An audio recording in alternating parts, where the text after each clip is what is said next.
somebody up with a microphone after not listening to me? Yeah. That sounds great. Hey guys, it's Adam. I hope you're doing fantastic. Welcome to Do You Watch Anime, a show where I sit down with a guest every week and ask them, do you watch anime? And we go from there. And today joining me is voice actor and VTuber in such anime as One Piece and No Longer Allowed in Another World. Rachel Faircloth, how are you today? Hello, I'm doing great, Adam. How about you? Good. So, do you watch anime? I do watch some anime. I'm bad at watching anime. I watch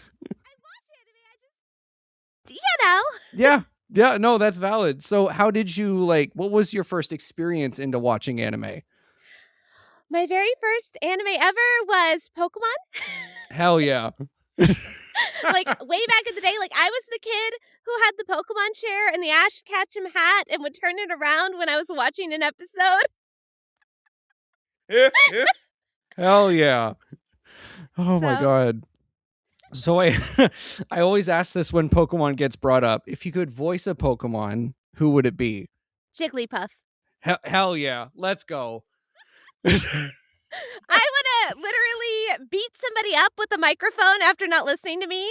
Yeah, that sounds great. Yeah, absolutely. Let's go. Oh my God. So what are some of your favorite anime? So my favorite anime of all time actually is Yu Yu Hakusho. Okay. Yeah, so I adore it. It's not one that most people would peg me for. Mm-hmm. So it is one of my favorites. I do really love One Piece, of course. Who doesn't? Manga-wise, Fairy Tail. I didn't watch the anime as much, but I love the manga. And I know it keeps pretty true. Goodness gracious, there's so many anime out there. Mm-hmm. Of course, I love Sailor Moon. Yeah, I love Sailor Moon. I don't know. That's such an on-the-spot question. Yep. Oh gosh. So, what's an anime that you could watch over and over and over again and not get sick of? Yu Yu Hakusho. To be fair, I have watched it 10 times. Holy shit. So what is it about Yu Yu Hakusho that makes it your favorite?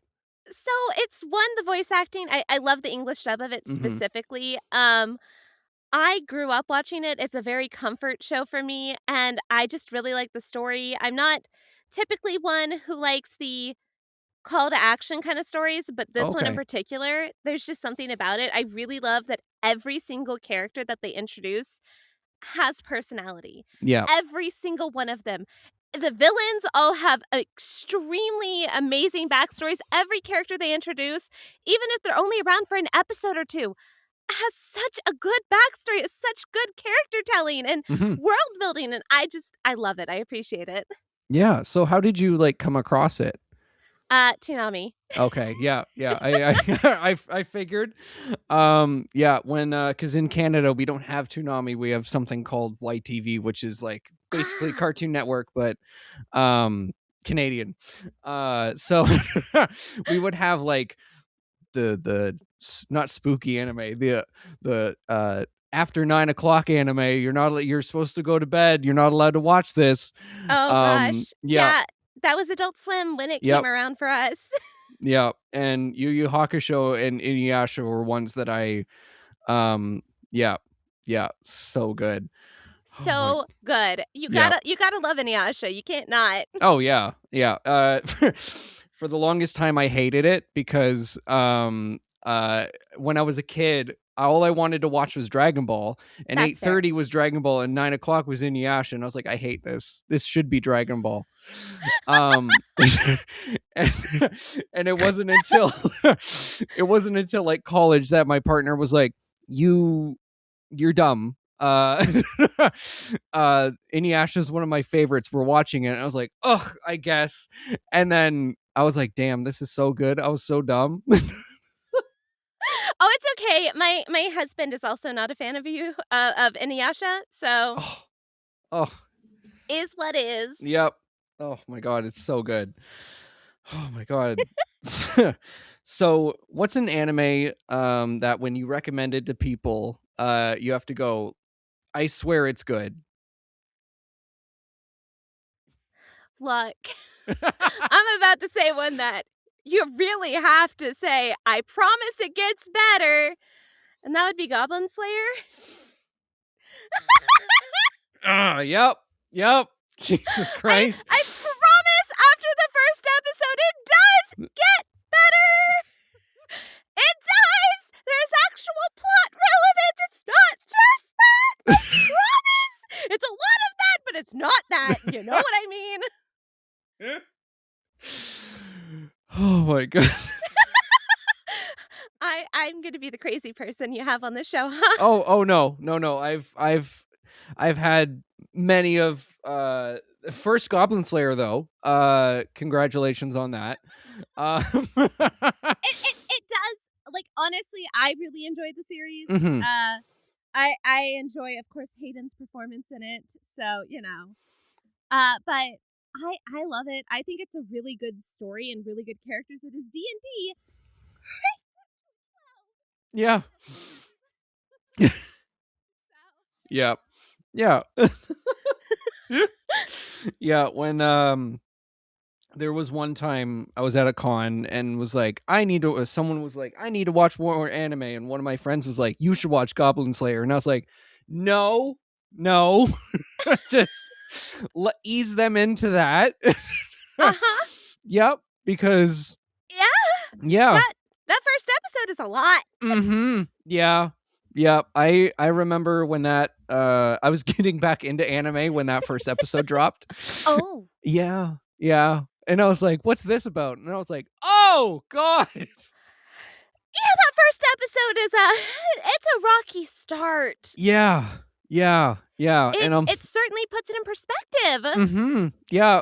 I'm like, good God. Can we fast forward through these parts, please? Can we skip over this? I can't blame you there, honestly. Yeah. Mm-hmm. Oh my God. So you voiced Cinderella in One Piece. Yes. What was your reaction to being cast in One Piece? So I got really excited when I was cast. It was back when Anthony Bollin was still directing, Mm-hmm. and I got called in. I didn't know who I was voicing that day. I just knew it was a named character based on session length and time. And I went, cool, I get to voice somebody. And I walked in and I saw the name and I went, oh, Cinderella, like Cinderella. Oh my gosh, maybe it'll be a princess type character. No, not at all. I think I looked at Anthony and I went, what? I think I actively looked at him and went, this is not my normal. This is not what I'm normally cast as. What is happening? Yeah. So I love the character. I think she's great. She is one of my favorite characters to voice ever. I adore her. So, but I was so shocked. Yeah, like just all the screaming. I'm like, Jesus Christ. It's not that much screaming. Oh, yeah. I've done 3-hour sessions with One Piece where it's just screaming nonstop as you're running away from something happening in your city, and it's fine. True. So, what has been kind of like your favorite part about voicing her as an actor? So, as an actor, I love that I can kind of make up a backstory a little bit about her based on the context clues that we have, because we don't know much about Cinderella still. We know that she's Miss Universe. We know that her laugh is basically translated to gold digger.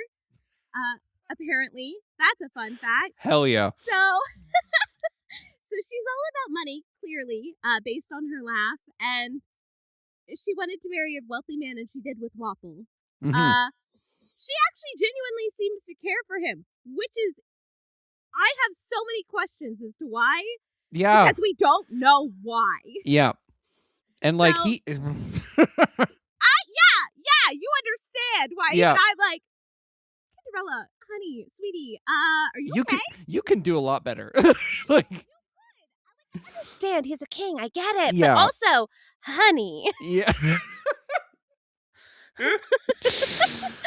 Oh my So god. she's just fun. I love getting to voice her because we don't know that much about her, and we probably won't for a long time, if ever. Yeah. Yeah. Oh So my god. Like, and how does it feel to be in such an iconic franchise like One Piece? I will say it feels good. It's nice. It's Mhm. great that if anybody asks me what anime I'm in, I can immediately say One Piece, and they're Yeah. like, "Oh, okay, I know that one." Oh my god. So when you announced that, how was that like online? Like how was that reaction? I think it was pretty positive, Mhm. honestly. I don't think anybody had anything mean to say. I can't remember. It's been so Oh yeah, long. yeah, yeah. It was a while ago now. It was Mhm. like right post COVID. Like, oh my gosh. So you also play Tama in No Longer Allowed in Another World. How was it getting to play a character like her? I she is me. I was like, this is the most me character I have voiced so Yeah. far. With the teasing, with the screaming. I love the amount of screaming that is in that show because I love getting to scream in sessions. I know that's a weird thing to say, but I do. Um, so I always love it because it's very cathartic, Mhm. in my opinion. And I just loved her energy. I loved how interactive with the group she was. I also appreciated the fact that she was not interested in the main dude. Yeah. Very clearly, like, nope, he's cool, and that's the only reason I'm here. Yeah. Yeah, that was one of my favorite parts. I was like, "Okay, okay, we're not getting a harem. Thank God." Yes, I was like, oh, thank goodness, because that first episode when she came in, Oh, I was like, what kind of show is this gonna be? And then when it wasn't that kind of show, I was like, oh, I'm pleasantly surprised. This is great. yeah, I was the same way because I was like, because I saw the his kind of like the opening scene where he's trying to kill himself again. Uh-huh. Um, and I was like, I need to watch this. This sounds hilarious. And then it is hilarious, but it also has like layers to it. Yeah. Yeah, which is incredible. Which Mhm. because I was like, oh, it's just a funny isekai, and I was like, hold on, we're getting deep here. It's it's so much better than you think it is. Like Yeah. you might turn it on and be like, it's fine. No, it's incredible. It's an Hmm. actually good story that has an actual plot. Yeah. And like, And and it's a like, cohesive plot. Even yeah, better. yeah, exactly, exactly. We're not used to that from some isekai. There are a lot of isekai that I go, what is the plot other than boobs? Yeah, exactly. Uh, um, I'm so sorry. no. No, it's so true. It's so true. There's sometimes because again, in No Longer Allowed, the world building is incredible. It Like is. you see like the political like structure of everything, and I'm like, God damn, this is so well thought out. Also, can we take a moment to appreciate that they made Truck-kun a deity? Hell yeah. They were like, we're actually Truck-kun is a deity. That is the god that brings you to this world. And I was like, what? So good. So as soon as I saw that, I was like, I'm gonna like this. I'm gonna love this. Oh yeah, no, I was like, I'm invested. I'm 100% invested. Hmm. So what was kind of your reaction when you got cast as Tama? So I'm not gonna lie. So I 30 minutes before I got the email that told me I was cast as this character, I literally saw the clip of of her like tangled up in the vines, from Oh episode God. one. Yep. And I was like, that'd be so fun to voice. I would have so much fun if I got to the chance to ever do something like that. And then I got cast. I was like, dreams do come true. Okay. Yeah. It was also like the weekend of my birthday, so I was like, this is the best birthday present There you go. Hell yeah. Oh my God. So what were your first impressions of the show when you first saw it? I thought it was going to be a very ecchi show. Yeah. Big Tits McGee. Mm-hmm. And then also based on the episode with Tama. That all happens in episode 1. Yep. So I was like, oh gosh, this is going to be very ecchi. And then when it wasn't, I was like, this is going to be a weird ecchi one. This is going to be really weird. And then when it wasn't at all that, I was like, oh, this is fantastic. This is so much better. Yeah. Oh my god. Yeah, it was, when I watched it was fantastic. Like, oh my god. And like I said, I thought it was a straight comedy going in, and then Right? it's like, oh, here's a bad guy.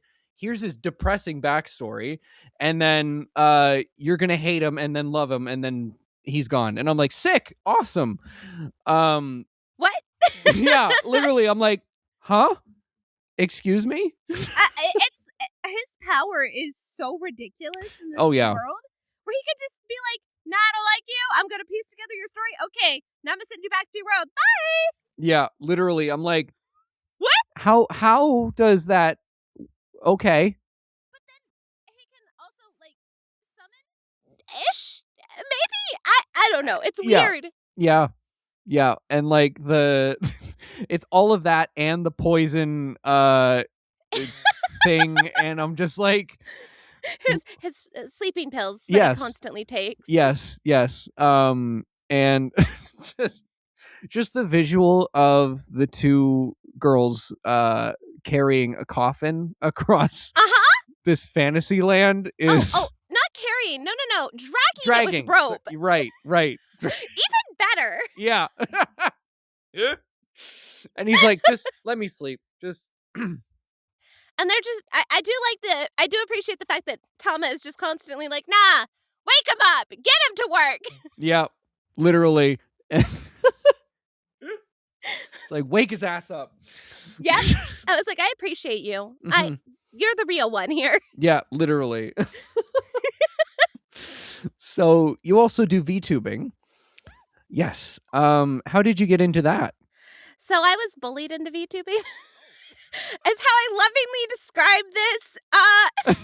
Yeah. So you have to understand that 3 of my best friends in the entire world were like, hey, we're all VTubers now. You should join us. And basically bullied me into getting a VTuber.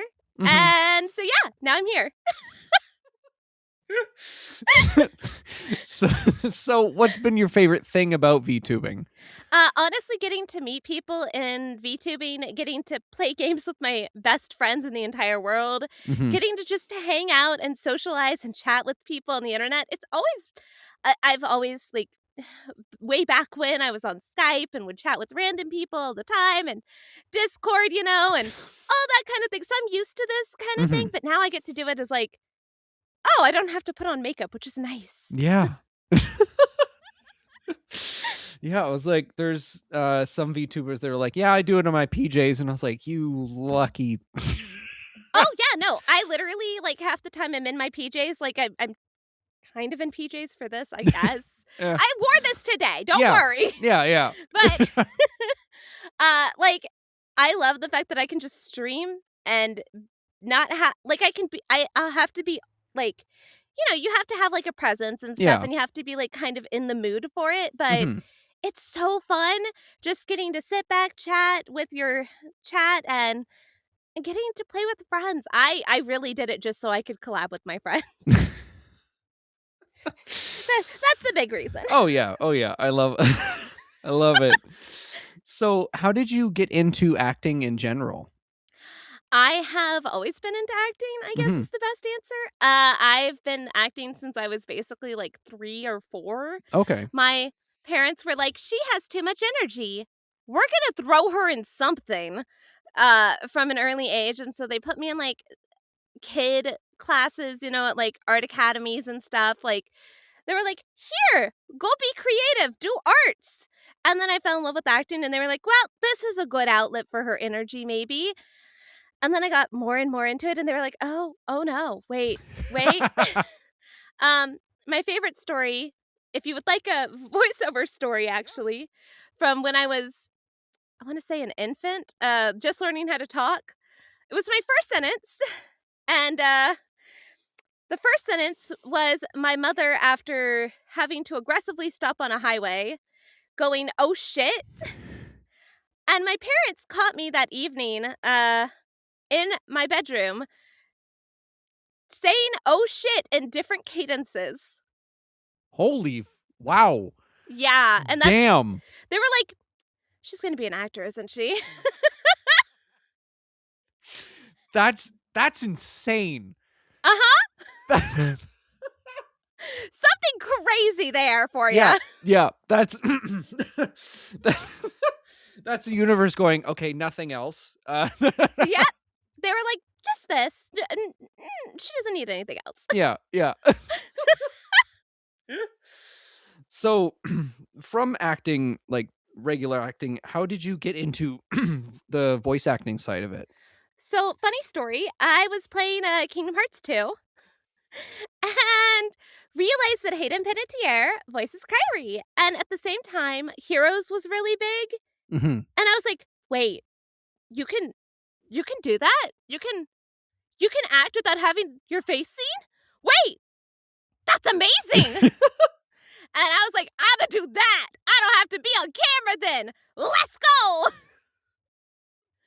And then I learned how to basically voice act and like emphasize emotions without actually being able to see, how to bring the acting into the booth and in a more, enclosed setting, Mhm. and learning how to just kind of channel the emotions through different scenes that way. I did go to, I took a lot of acting classes. I took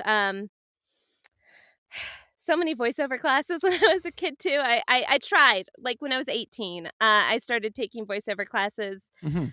started doing like comic dubs way back when and stuff like that.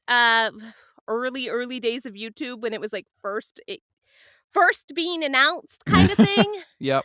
And so yeah, I just learned to fall in love with it. I got more and more passionate about it, and now here I am. Yeah. Oh my god. I love that. So, what's kind of like been the biggest thing you've learned since becoming a voice actor? That it is a lot harder and a lot more competitive than you think. Especially if you're doing it for anime and having to match those lip flaps while you're recording and getting it correct, and it's a whole time.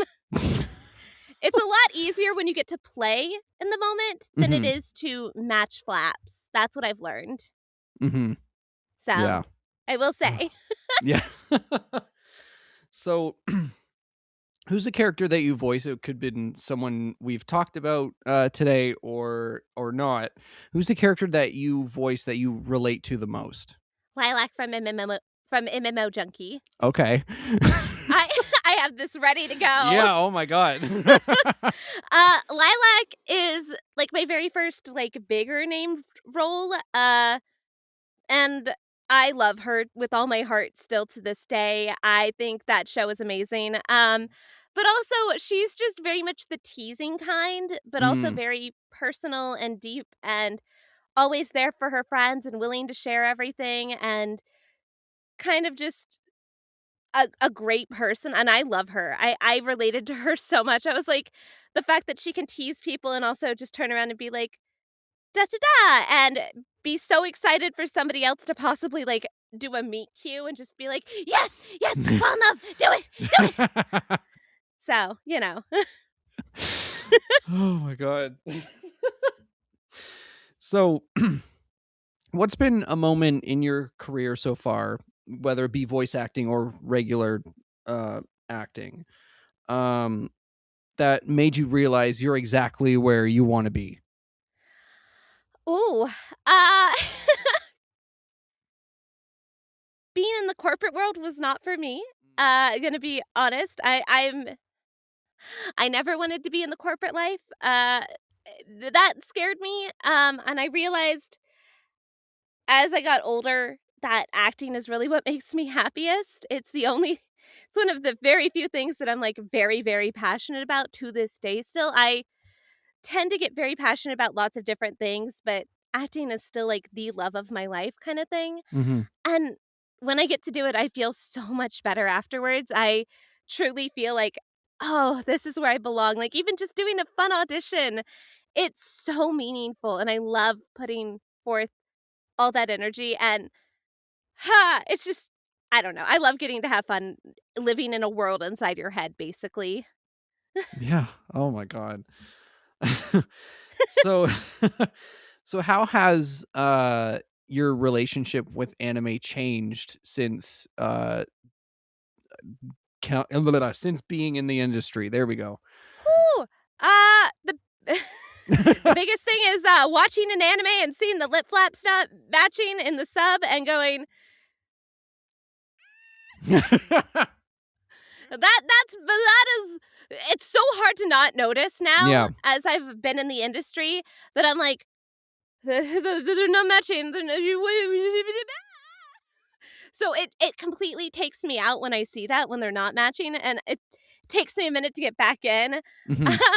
Even then, watching older English dubs, seeing a character in the background still yapping and nothing coming out, and I'm just like, okay, like I get it, but also, and it just takes me out of a scene completely. That's the biggest thing that's changed for being in this industry, is that I Hmm. can't look at anime the same way. I now overanalyze everything. It's it's a lot. Yeah. um we were watching an anime, I think it was it was sometime last year, and we're watching both dub and sub at that point, for this particular anime. And because I know what happens behind the scenes now, Yeah. um there was some lip flaps that just, and I'm like, rewind. They missed that. Uh-oh. Oh no. Yeah. You're just like, Yeah, rewind, hold on, they missed that. And I was like, oh no, oh god. There's also because I know so many people now, whenever I'm watching an anime, I'm like, oh, there's so and so, and I'm just like, I hope I'm not annoying when I watch anime with people. no, you're not. I promise you. I do the same thing. I'll like hear a voice and I'll be like, it's that person. Oh, Yep. there's that person. Yep. So good. So what genre of anime do you want to be a part of more? Rom-coms. Hell yeah.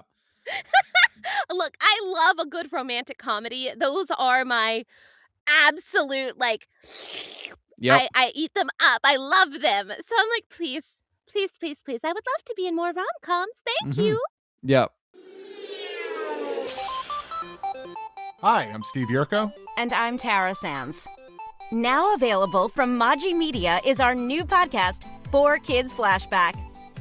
4Kids is the company who brought you the English dub of Pokemon in the late 90s and so many other shows like Yu-Gi-Oh!, Shaman King, Teenage Mutant Ninja Turtles, Kirby, the infamous One Piece dub, and so many more. We'll be talking to the people who worked at 4Kids. Actors, directors, writers, editors, producers, engineers, you get the point. And hopefully get the answers to questions both you and I have about the company. I actually worked there as a voice actor on some of the shows. And I was a kid watching the shows and remember way more than Tara does. And thank God for that. Steve is actually a professional storyboard artist, which gives some really unique insights into anime and animation. Subscribe today wherever you get your podcasts. That's the number 4 Kids Flashback. Hey guys, welcome to the Patreon portion of today's episode. And if you want to join the Patreon, there are a few different tiers, like shoutouts on the episodes, as well as exclusive videos and behind-the-scenes content, and so much more, and even the episode a day early. Thank you to Gio, Keith, Blythe, Bunny, Mikey, Sheba, and Brooke. And if you want to join the Patreon or find out more, the link will be down below. And yeah, back to the episode. Yeah, romance anime is my favorite genre. So what are some of your favorite romance anime? Ooh. Oh, there's so many. There's so many. Oh gosh. Okay, so Recovery of an MMO Junkie is also a romance anime. I look, I love it because it's about 30-year-olds Yes. and not high school kids for Yes. once. Finally. And I'm like, anything where it's not a high school setting, I'm like, finally, something delicious and delectable that I can get into. 'Cause there will be some actual meat and conversation and actual real life things happening in the background that are so important. And I'm like, that's the kind of, those are my favorites, or when they're older. So Recovery of an MMO Junkie, yes, Sailor Moon is still one of my romance favorites of all time. Hell yeah. Who doesn't love it? Oh God, there's so many. I'd have to. Skip Beat is a good one. Okay, yeah, that's a good one. There's so many. I love the plot of Skip Beat. Yeah, no. There are so many romance animes that it's hard to narrow down exactly which ones. I'd have to have had a list in front of me. Yeah. I also read a lot of webtoons that are romance based. Okay. So.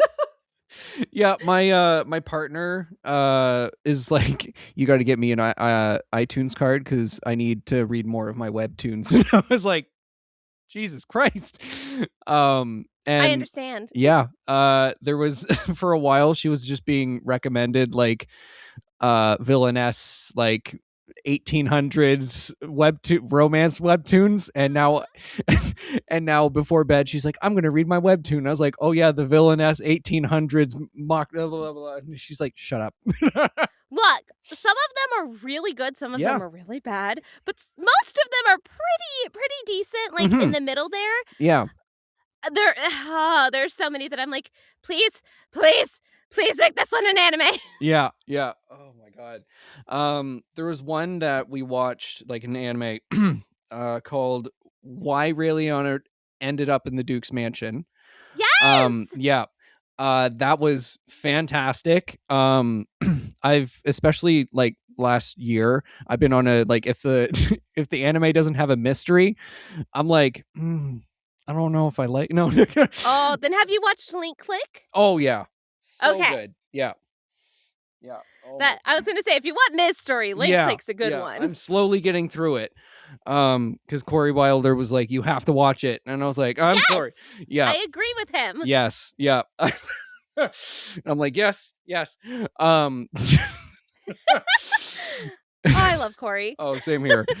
But yeah, anything with a mystery, but especially that, I was like, because it's a sport. It's technically isekai-ish. Go ahead and tell me. Yeah, it's an isekai technically. Okay. So, like halfway through, you find out that she has been. Or no, it is an isekai. It says it right in the. Sorry. And you figure out that maybe her death was on purpose. And we don't know whether this, like, what's going on. And I'm like, put it in my veins right now. Let's go. And like, there's so many questions unanswered. And I'm like, can I just have a season 2, please? And like, it also gave that like webtoon vibe as well. I don't know why. I believe it is a web based off a manhwa, possibly. Yeah. I believe it is. Let me check. Let me see. I believe that one is based off a manhwa. Let's see. I think so too. It's a novel. Let's see. Yeah, South Korean. Yeah. Manhwa. Yep. Damn. I was like pretty sure I read that one on Webtoons. Yeah. Yeah, I was like, damn, this is so good. And yeah, it gave that vibe of webtoon. You need a plot hook. Like a good solid mystery for an isekai is to trying to figure out, okay, why was I sent back here? Or oh gosh, how am I gonna get through this life? Yeah. And all that. It's so good. Yeah. And like the romance. Oh my god. Yes. Yeah. Oh my god. I literally, and then we were because it was my partner's idea to watch it, and I was like, yeah, sure, whatever.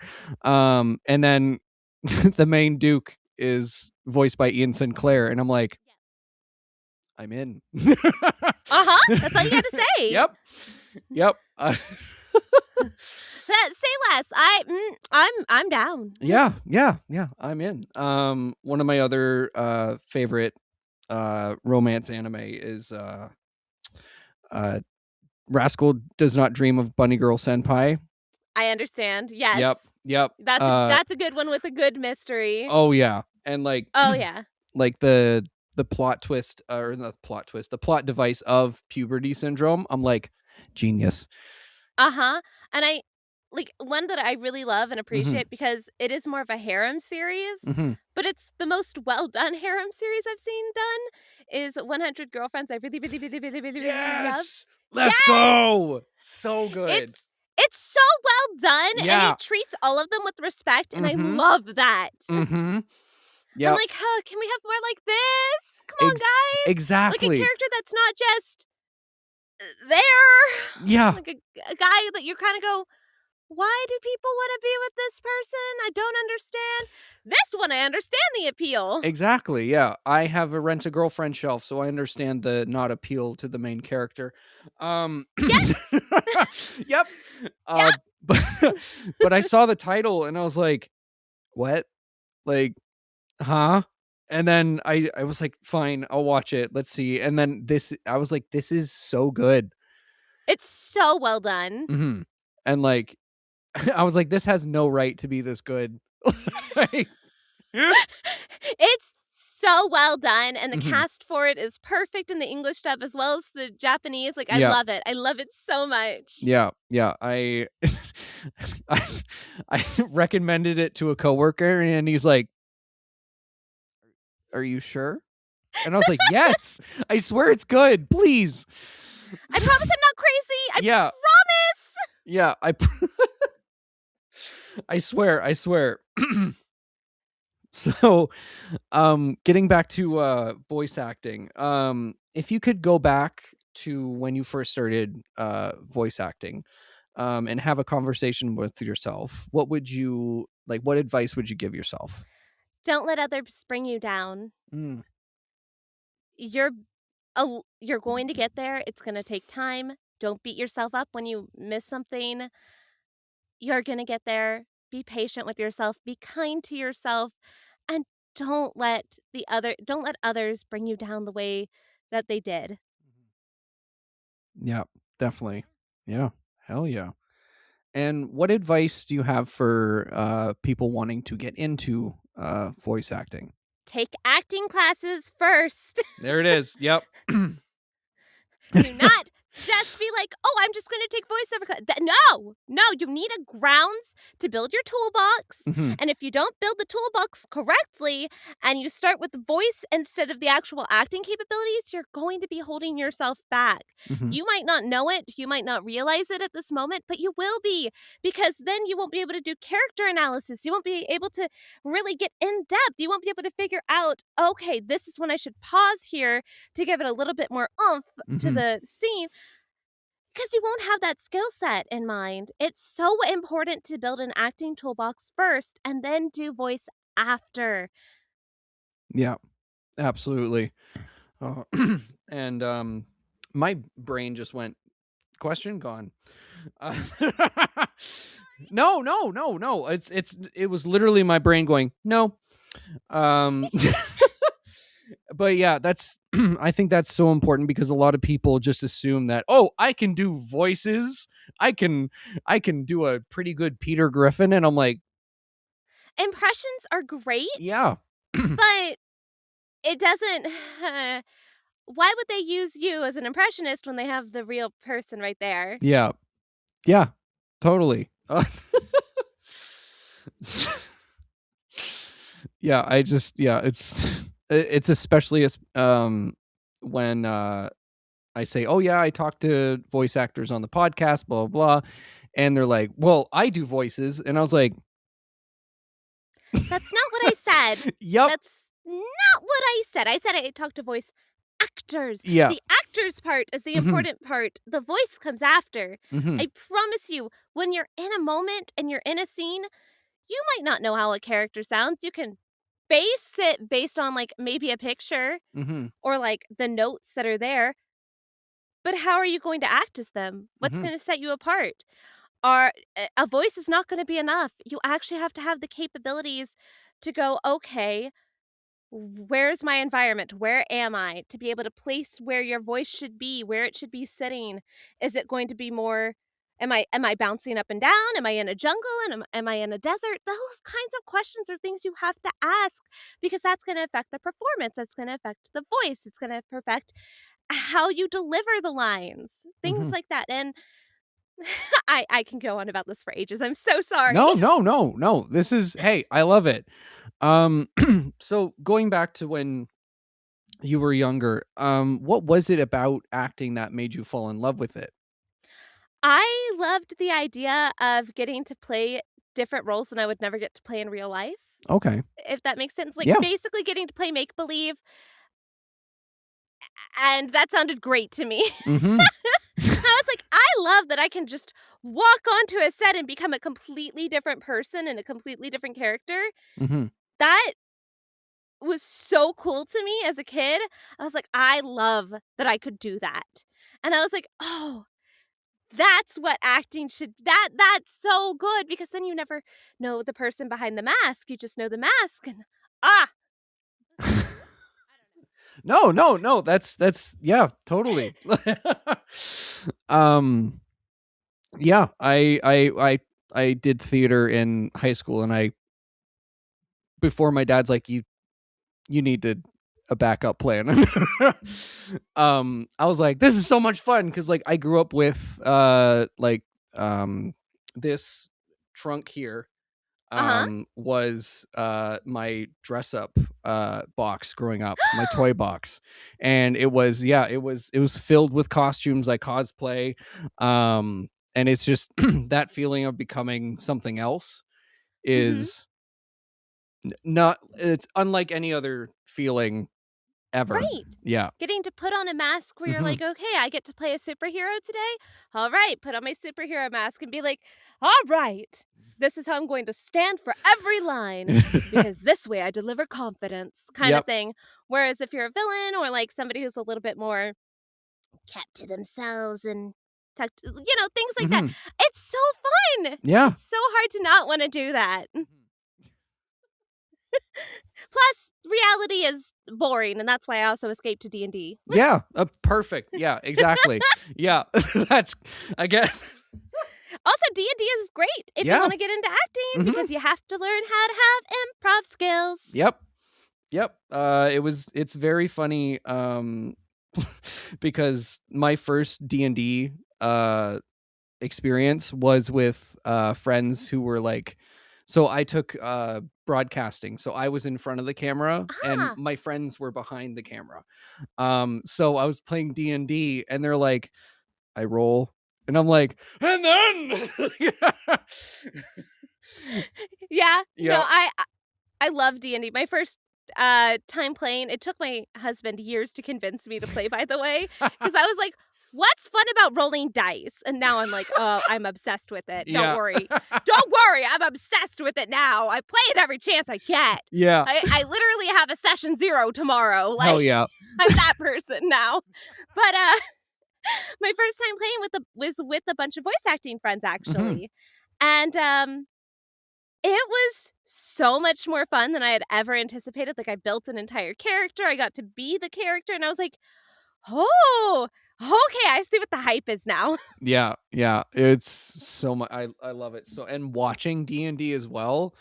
Oh my god. oh, Critical Role. Yep. And having look. Campaign 2 is my favorite. I Yep. love Jester. She has always been my Yes. favorite girl. Mhm. I love that they were able to basically fund an entire series based off their adventures. I was like, this is the best thing ever. Yeah, it's just so much fun to see, like, because besides Matt, it's all improv, Yes. and like, You don't know what's going to happen. no, and it's insane, and just and A roll of a dice can make or break. yeah, and I'm just so happy that it's gotten popular, and it's not like such a it's like anime. It's not such a nerdy thing anymore. Exactly. It's now just a very commonplace thing. Yeah. Like, you see it more and more prevalently. Exactly. And like, it's just, and one of my friends is a teacher. And so it's kind of crazy when she's like, yeah, if you don't watch anime or read manga, you're the odd kid out. Yep. I'm like, what? Huh? It's so different from when we were growing up because I remember having a Pokemon backpack in 5th grade and getting bullied for it. Yep. Yeah, I had something. I swear, I think I was something Teenage Mutant Ninja Turtles, and I remember, like, they're like, "Yeah, you're weird," and I was like, "Just like turtles." Yeah. Have you seen Pokemon? It's pretty great. Yeah. Then half of my friends were like, "No, Yu-Gi-Oh's better," and I was like, "Okay." Yeah, growing up, I was that friend.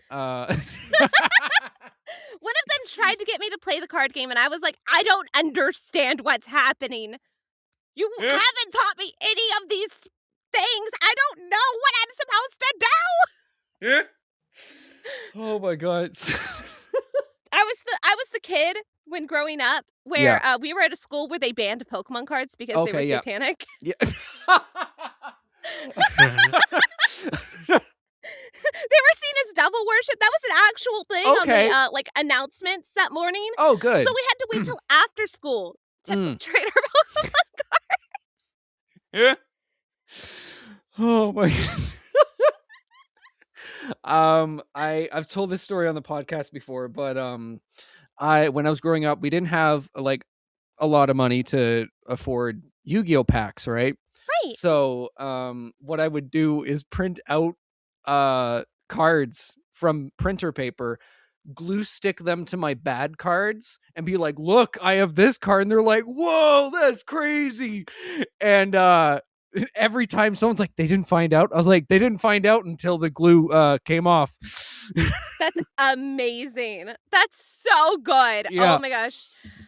See, I was the kid who like begged my parents for Pokemon, and they were like, "Okay, she'll eventually grow out of it, you know?" Yeah. No. I have all badges up to the Kalos region in my room, in my old room at home. Hell at my yeah. parents' house, like in their own protective boxes. I'm that person. Perfect. So, what's your favorite Pokemon? Gengar. Hell yeah. Hell yeah.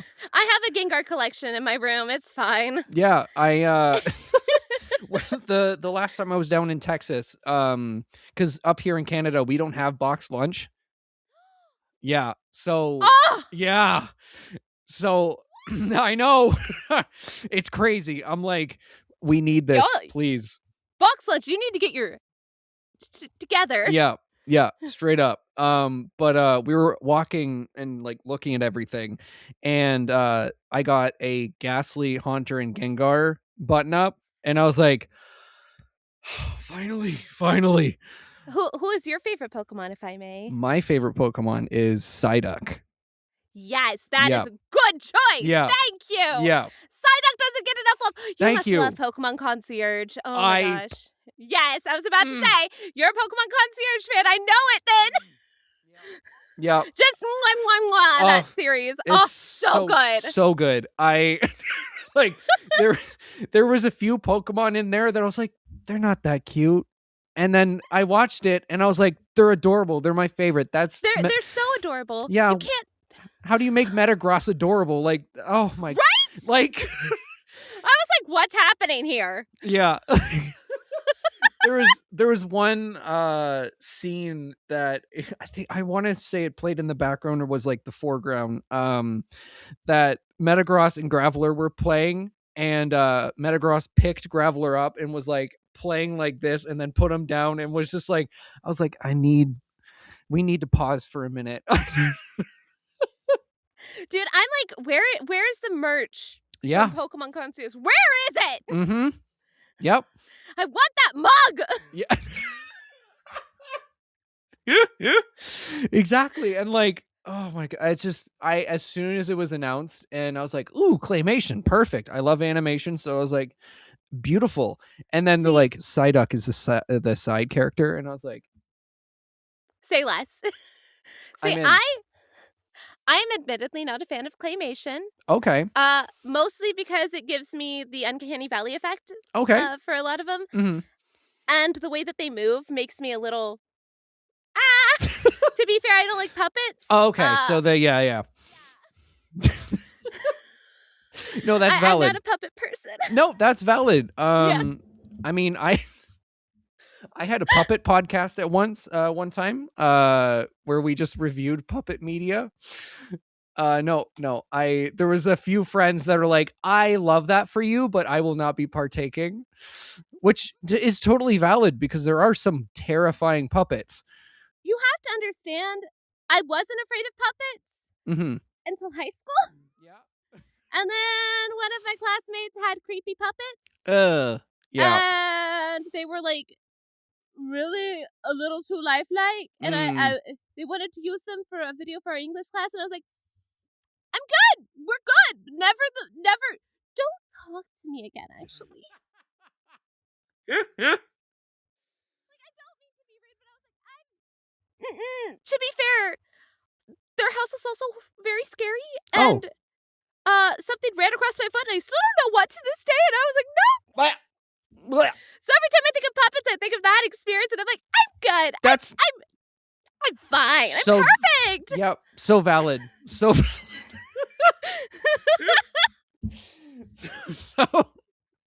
So what's your favorite region?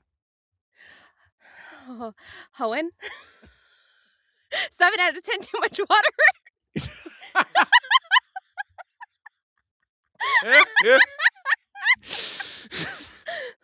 Look, I love the Hoenn region. Yeah. Look, Sapphire is my game. Okay. That is. Yeah.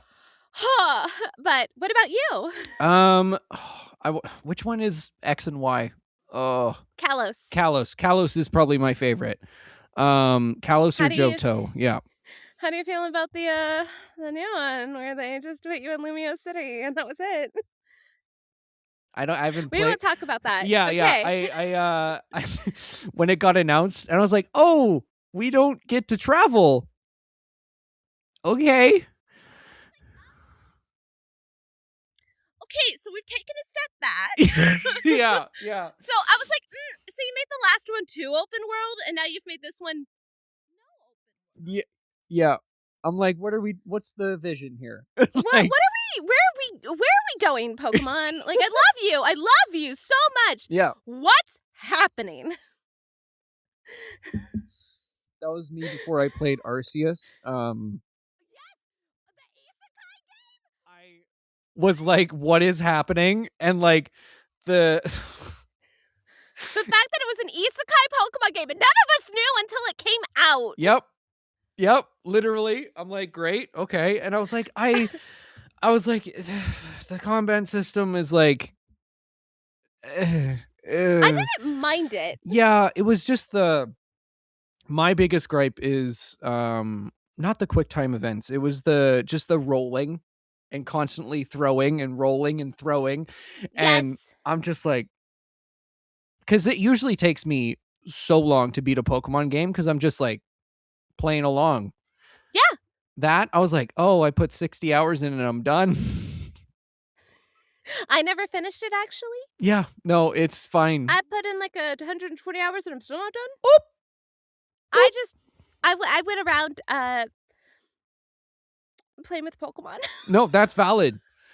That's totally valid. They're so cute. I get to run around with the Pokemon.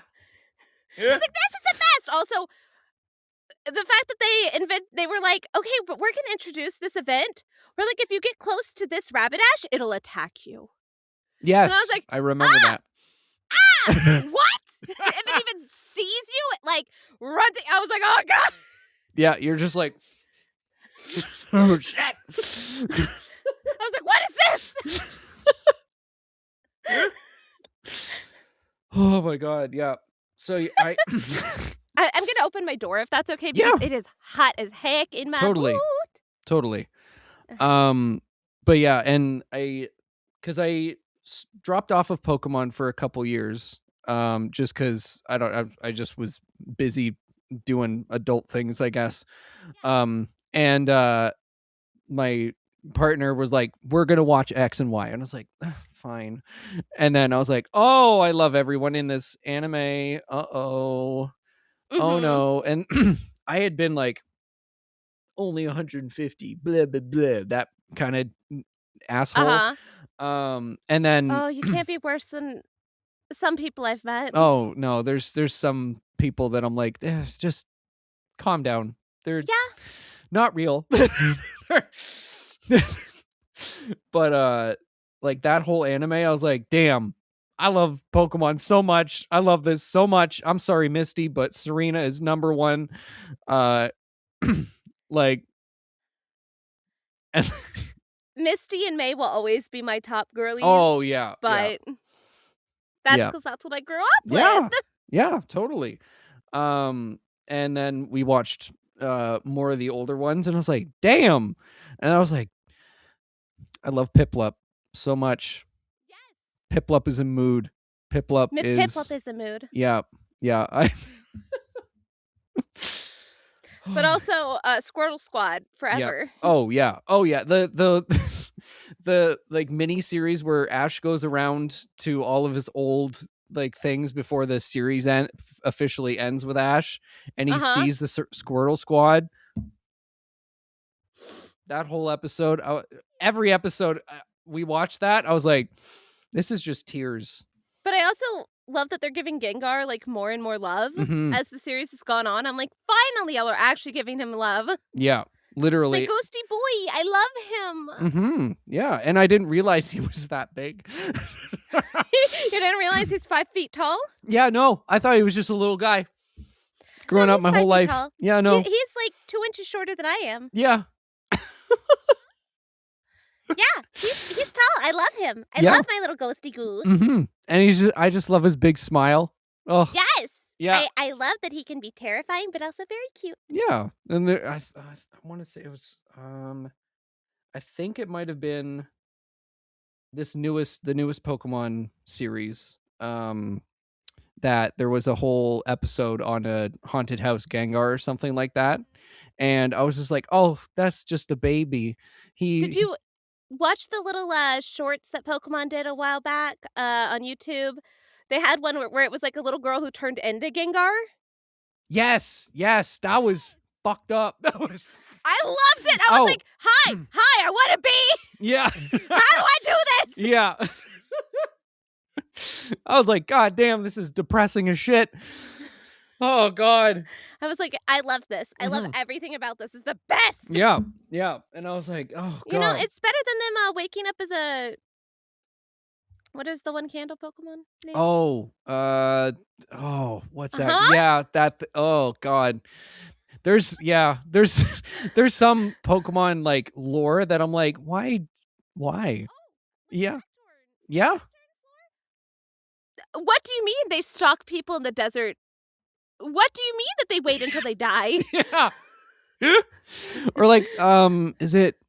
Oh, it's not Hoppip. It's the spring Spoink.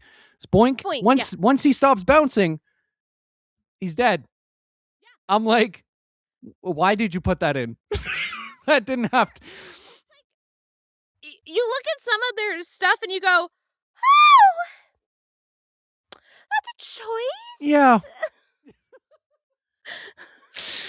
You're like, oh, who hurt this person with this Pokedex entry? Yeah, literally.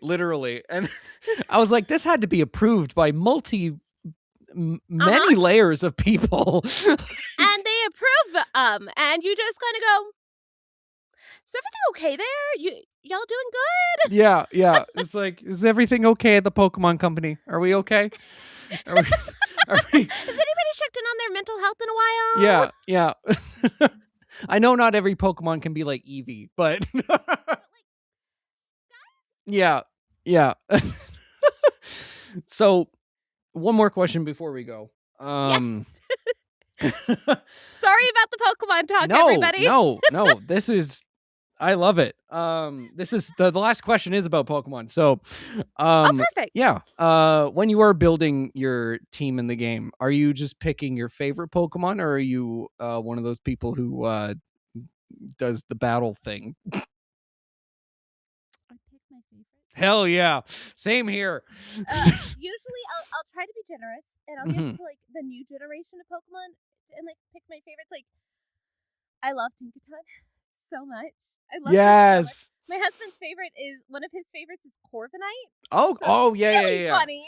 Yeah. Because The difference. Down the Corviknight. Yeah. But like I almost always have a Gengar on my team. I'm just Hell like, yeah. until they nerfed my Gengar, and then I was very upset. Mm-hmm. And then I was mad. Yeah. And I was like, what do you mean it doesn't float in? What do you mean? What do you mean ground types affect him now? Yeah. Literally. Oh. You take that back. He's a ghost. Yeah. Literally.